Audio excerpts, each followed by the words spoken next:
Welcome to the New Process Podcast. Learn all the tools, methods, and best practices combined with people, emotions, and a human-centric mindset to rethink your process and push it to the next level. And here is your host, Mirko Kloppenberg. Yeah, welcome to episode 45 of the New Process Podcast. Today, it's all about how to develop a digital mindset. Therefore, I'm talking to Julian Knorr. Julian is founder and CEO of One Stop Transformation. He founded the company in 2018. They focus on analyzing and developing a digital mindset and the competencies you'll need for the future. He also gives lectures on digital mindset at Frankfurt School of Finance and Management and on agile methods at Campus M21. In addition, Julian is the host of the Mindset Coffee podcast since 2020. He studied business administration at Otto Friedrich University of Bamberg and holds a bachelor's and a master's of science degree. In this episode, you'll learn what a digital mindset is, how to analyze and develop a digital mindset, how you can leverage this for BPM in general, or for your specific business process in particular. And you can learn how to test Julian's Mindset Navigator and what he offers to the new process community to develop the mindset of your own process community. So, enjoy the interview with Julian Knorr. And now, let's start to rethink processes. Yeah, welcome to the New Process Podcast, Julian. I'm super excited to have you here today to learn more about digital mindset. So, welcome, Julian. Thanks for having me. Looking forward to our conversation. Yeah, me too, definitely. And as always, let's start with a check-in. So what do you prefer in an aircraft, aisle or window seat? Definitely window seat, since I really enjoy the views out of the airplane. That's pretty good. And what is your favorite airport? Actually, it's Miami, since I really like the atmosphere down there, because as soon as you leave the airplane, you're kind of on a tropical island, although you're still in the States. That's true. I think I've been there last March, so about a year ago, on a vacation with the family, and that was a cool trip. Whenever we have a small image frame downstairs, and whenever we pass this and see pictures from that vacation, all the family members say, "Oh, we want to go there again," and that was Miami. No, that's true, really nice. And this is exactly the feeling I always get when I arrive there. Yeah, that's cool. Oh, damn, and now we're doing this podcast here today. Once thought about having a podcast while I was in Miami, but we postponed the recording that time. So I can just pretend that I'm in Miami now. Oh, thanks for this good feeling to start off the podcast. So the final check-in question, what was the best process you have ever experienced? Well, actually, the best process, and I don't say this because you worked previously for Lufthansa, but just because it's true. So last year I had the honor to fly to Tokyo with Lufthansa, and the whole service and the whole process from checking in to leaving the airplane in the end was just outstanding. And I don't know what this had to do with the destination of Japan, but it was just another experience than any other flight I experienced so far. And the process was so seamless, and that's what I liked about. So really, from boarding to the takeoff to the landing, everything it felt like everyone on the plane had a clear plan of what comes next. And they told us that we were discovering a typhoon in Tokyo, but they kept us updated over the whole 14 and a half hours during the whole flight. And this was just really the perfect plane experience and the perfect process experience. Okay, that's super cool. And I know there are a lot of former Lufthansa colleagues listening to this podcast, and maybe also some of them are responsible for processes related to what you just said. So they are really pushing forward process excellence there with ProX.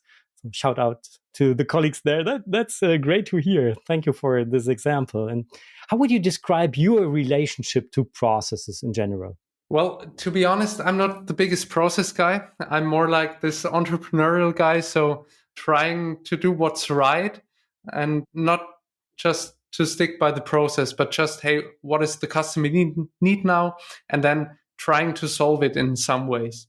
But as I founded my company like 6 years ago, back then it was just me, myself, and I. So there was no need for big processes. But now, since we grew bigger, I feel that we need more processes, and we're still on our way to set up good working processes. And what I really dislike about processes is if they become too heavy and they feel like chains on everyone, so that you are not flexible anymore. So that's why I'm still discovering my perfect way of creating processes in our company.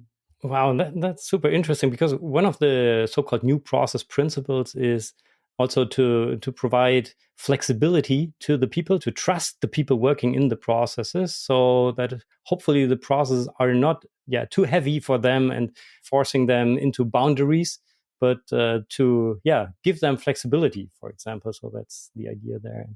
And maybe we should have a talk on that later as well, to see how we can implement a human-centric BPM framework at your company. But before we do that, let's talk about what you're doing. So you developed a tool which is called Mindset Navigator. Yeah, can you explain this?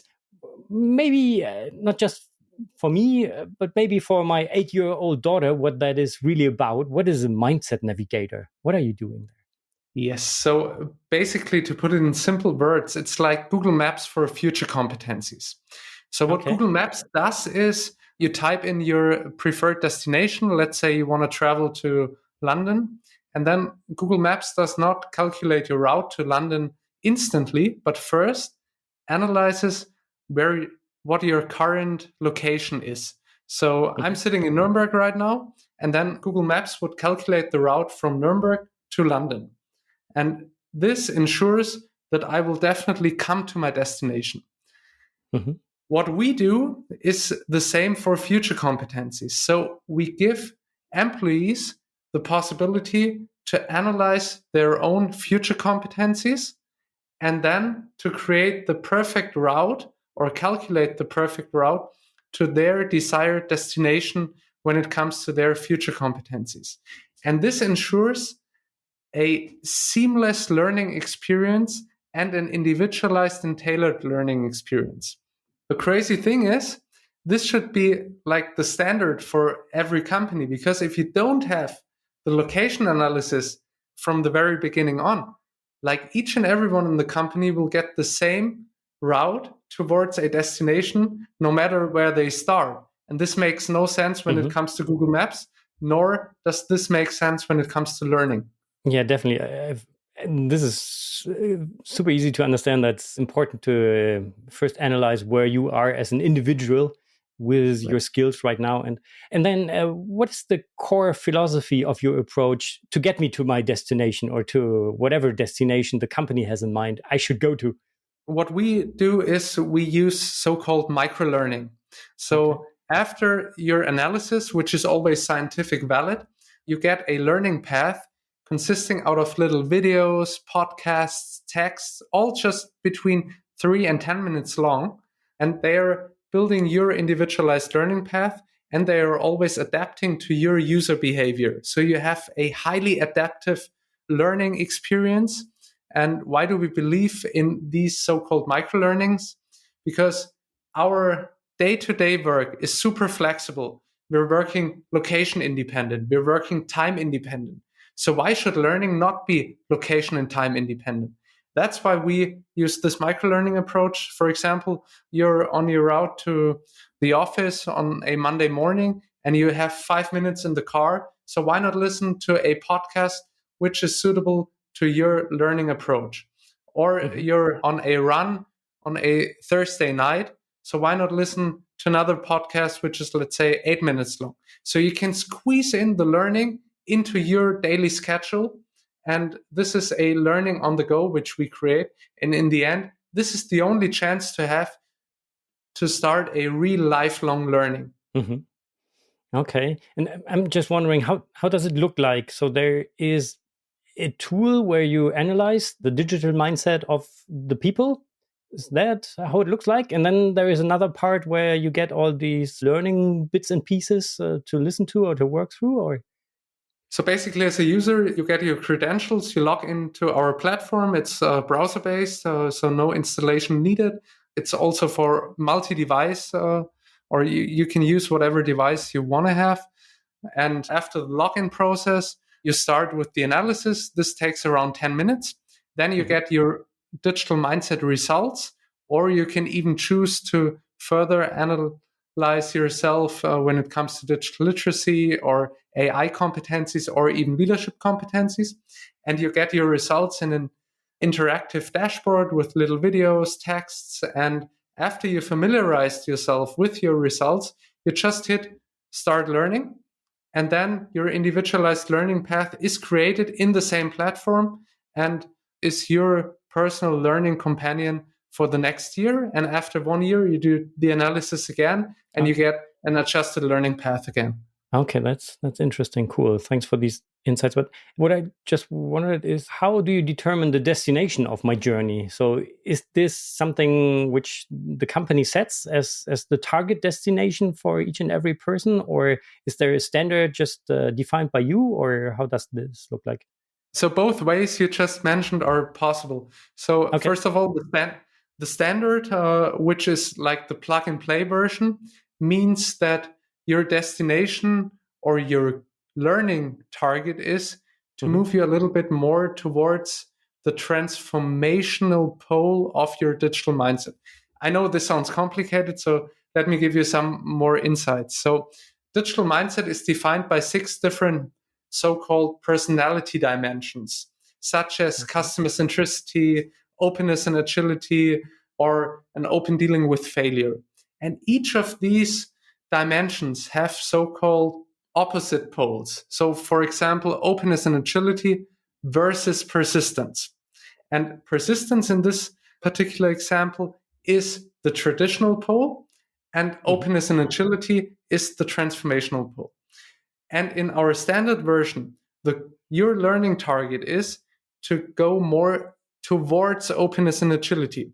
So let's say if you're still pretty persistent, your goal is to move a little bit closer to openness and agility. If you're already pretty open and agile, then your goal is to become even more open and agile. So this is the standard way. The second possible way, an approach to set the destination, is company specific. So your company says, hey, for us, customer centricity is super important, and proactivity and entrepreneurial action orientation is super important. So we focus on these 2 dimensions, and we create a target profile. And then everyone should be trained to come closer to this target profile. Or step number 3, we go more into detail, and we do not have one specific company-specific destination, but for each job family, we have separate destinations. So for the controlling department, we have another destination, then for sales, then for design, and so on. Okay, yeah, that sounds super fascinating. So what was your favorite project so far?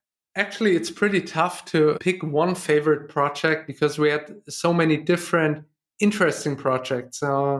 I'm still super proud that we had the chance already back in 2019 to adjust our tool for Lufthansa and to roll it out globally. So this was definitely one of the highlight projects so far.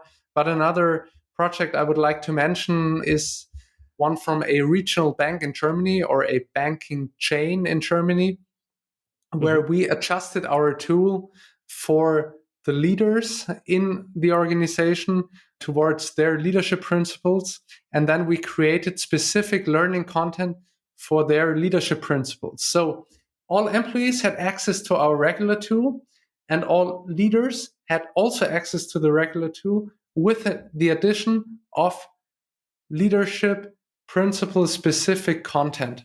This was pretty fascinating to see how our approach is pretty adaptable to existing competence frameworks or leadership frameworks. Okay, that's fascinating. As I already said, a number of our listeners out there are responsible for business processes or even for the whole BPM system in their organization, right? And digitalization, automating processes, or even applying AI, as one of the hype topics right now, is definitely one of the biggest challenges that they have on their list. So what can our listeners learn from your work in general, from these learnings regarding transformation? So as soon as you start creating or designing a process, you always have to think from your user standpoint. So who will then live the process in the end? And just imagine you have a company with 1,000 people living the process after you designed it. Each and every one of these employees have a different starting point in their adoption rate of new processes. When it comes to AI, and you include, for example, AI in your process, as you just mentioned, not every one of your targeted employees have the same affinity towards AI. So not everyone will adopt to this AI-based process in the same way. So it could be a huge help for you to understand, hey, who is already pretty open for AI, who has a knowledge in AI technology, and who has already a good knowledge of AI ethics. And with this knowledge, you can then adjust your rollout plan. For example, you start with the ones who are pretty open for new AI technology in order to create some ambassadors for the new process, because they are more likely to adopt this new process because they are more open to it. And then you roll it out to the other employees. And this could be pretty helpful in order to make rollouts more successful and to make rollouts more smooth. Okay. And can you be more specific with regards how to do it? When let's imagine I'm accountable for purchasing process of an organization, right? And I have a process community. Let's talk about two different setups. Community of just 20 people working in my process, maybe at 2 or 3 different locations.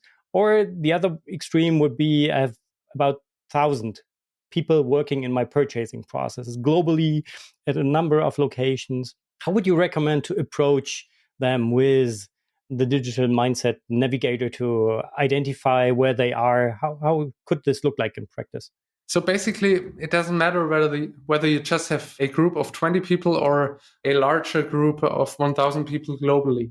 So I would start with a kickoff, which is a 30-minute online call in order to explain why we use the Mindset Navigator, what is the benefit, and why mindset is super success critical for the future development of the process, but also of the company. And then each and everyone will get access to the tool. We'll just spend 10 minutes in the tool to analyze their own mindset. And then you, as the process owner, you have the ability or you have access to a so-called analytics dashboard in order to make data analysis. For example, when it comes to the larger group, in which country you have which kind of mindset, and when it comes to the mindset dimensions, in which country you have which kind of customer centricity, but also in which department. And then you can see, okay, who is super open and agile, for example, and then you target these groups first in order to make them your ambassadors for the rollout. Okay. Yeah, that's good. Thank you for this example. And now let's imagine I'm convinced that what you just told is something which is super interesting for my community. How can we try it out? For sure, I can approach you, but then can I test the tool, or what is the pricing model behind? Sure. So first of all, you could approach me, or you just visit onestoptransformation.com, and there we have a free trial period. So you have a little call with one of my colleagues, and he or she will walk you through the platform real quick, and then you can try it out for yourself for 30 days.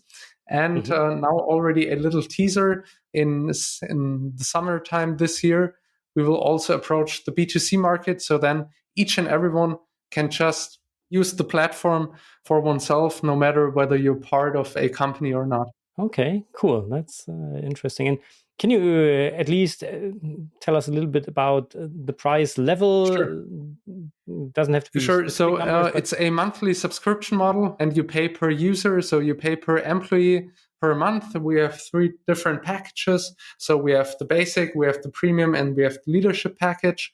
And the differences between the packages are the focus areas. So the basic package has mindset and has the mindset analysis plus the mindset development. The premium package has mindset analysis, digital literacy analysis, AI competency analysis, plus the particular learning offerings and development part. And leadership has exactly the same, what I just mentioned, plus the leadership analysis, plus leadership learning offerings. And it starts by 29 euros per user per month. So in the end, if you calculate it for 1 year, it's less than €1 per day for an individualized learning. Okay.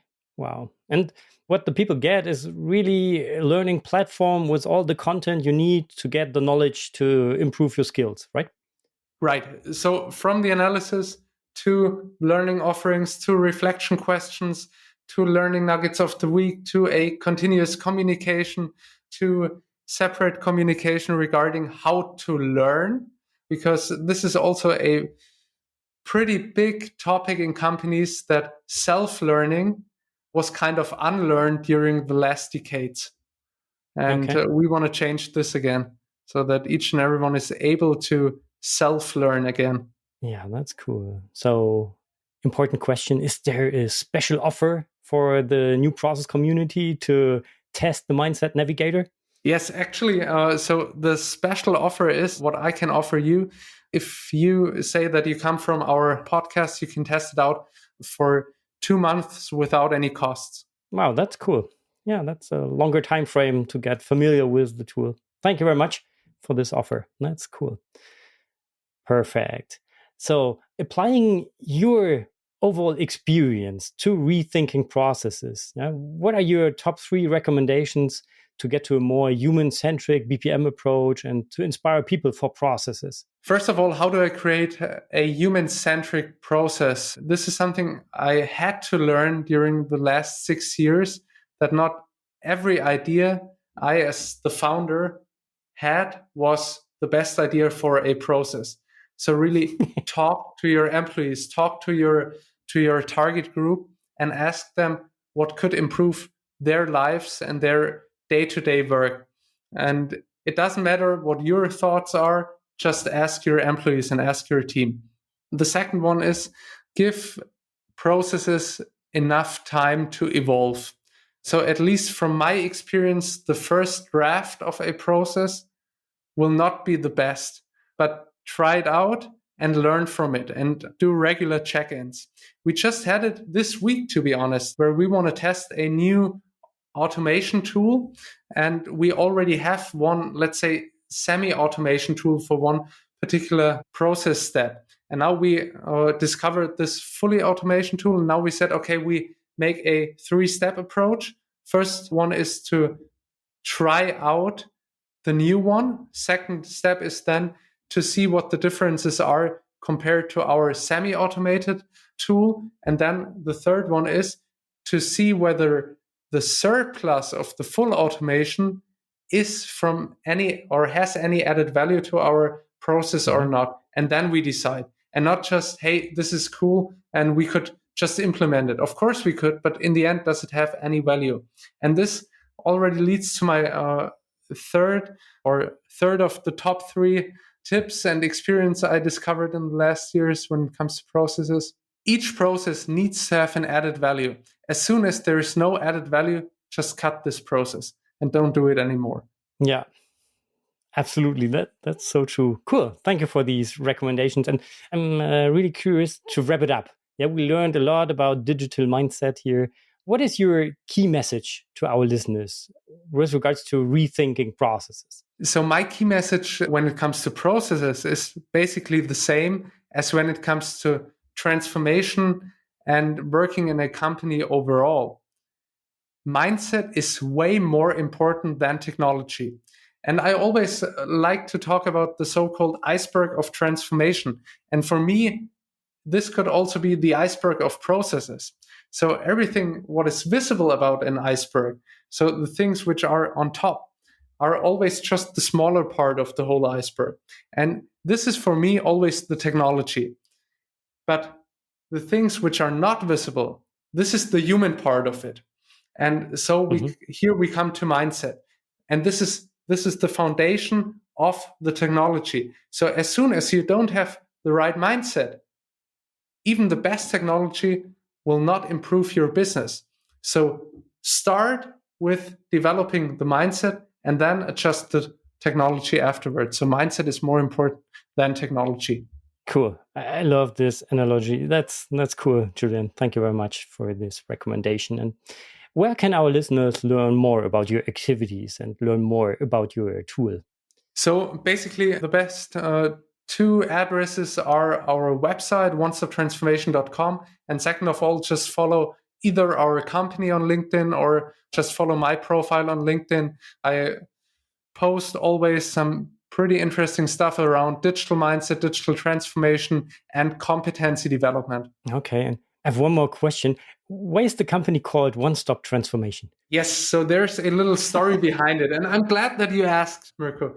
So when I was working in the US for quite some time and came back in 2017. And originally I had the plan to start working in a huge consultancy. And I had several job interviews. And in the end, I got frustrated how the interviews went and thought, hey, why do they always focus on certificates and not on mindset? So this was really the origin. And since I always had these consultancy glasses on, I thought, hey, another problem is that most of the consultancies just come into companies, create cool projects, create cool PowerPoint presentations, and then they leave again. So then you do not have what I used to learn in the US, a so-called one-stop shopping experience. And I combined transformation with one-stop shopping. And in the end, one-stop transformation evolved from it. Okay, that's interesting. Thanks for this backstory of the company. Cool. That's interesting. And I'm always asking my guests for their recommendation, which topic, which method, tool, or expert I should have a closer look onto to get new ideas on how to rethink processes. So do you have a recommendation for me as well as for the whole new process community? Yes, I do. So since the last 18 months were kind of AI overall, I would recommend to put the focus a little bit more on practical AI tools which could be implemented easily. So not the super sophisticated AI tools, but like the day-to-day AI tools, because we at One Stop Transformation use nowadays a lot of different small AI tools which help us a lot in the long run. And here I would suggest Niklas Volland. He's from a company which supports other companies in implementing AI tools in their day-to-day work. They evolved from a classical software agency towards this AI-focused software agency. Okay. And I'm just curious, but can you give an example of an AI tool you are using in your daily business to make your life easier?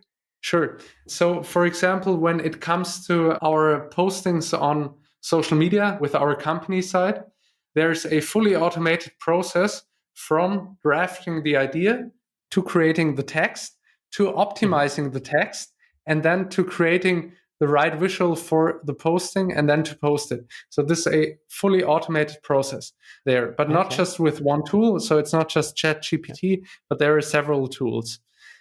Another tool I'd like to mention when it comes to AI, which just fascinates me at the moment, is a ChatGPT plugin, which creates little videos out of your prompt, and you tell the tool which kind of video type you would like to have. So in the end, you're still the owner of the content or of the idea behind the content, but the whole content production is fully automatic. Okay. Wow, that's fascinating. And what's the name of the plugin? It's called Vizsla, so like the dog breed. Okay. That's interesting. So I'm already looking forward to the new process conference, which takes place in April. I'm not sure if we already talked about that. It's in Lufthansa Seeheim, right? I know you've been there before. A nice place with delicious food. And we invited to the conference a ChatGPT expert. And we'll have a 90-minute session to explore how to apply AI to processes. And I already had brief preparation calls with him, and I'm looking forward for more preparation calls to dive deeper into that, to learn more. And I'm so curious because that's for sure a hype topic, AI at the moment. But especially we as process guys, we have to look deeper into that to understand how to apply that to processes to help our people out there being responsible for business process and so on. So thank you for your tips and tricks here. And that's super cool. I love to learn more on that and to apply that for sure. Cool. Yeah. I'm not sure if you mentioned, if you realized that we already landed this episode. But before we leave the aircraft, is there anything else you would like to share with our listeners? Did we miss something? Well, in the end, what I would like to share is always stay curious for the next technological developments. And again, this has nothing to do with a tech savviness, but it has more to do with a mindset.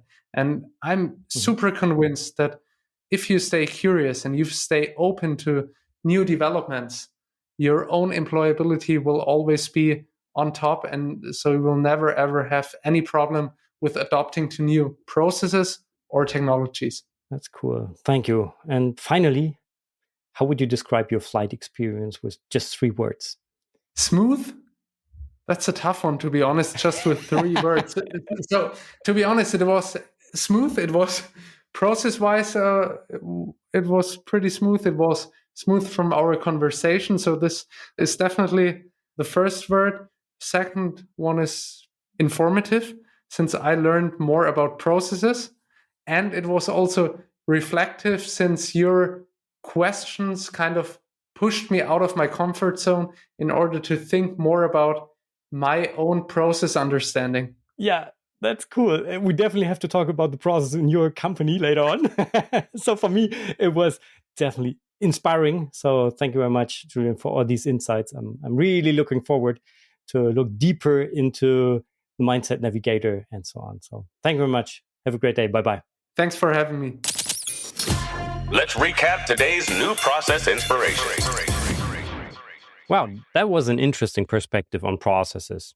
It perfectly fits to the new process principle to foster the development of the people working in and on the process. So if you want to move your process community towards digital transformation, for example, I think it's a super cool idea to use the Mindset Navigator to learn more about how to do this and to train and to enable your people for the digital transformation.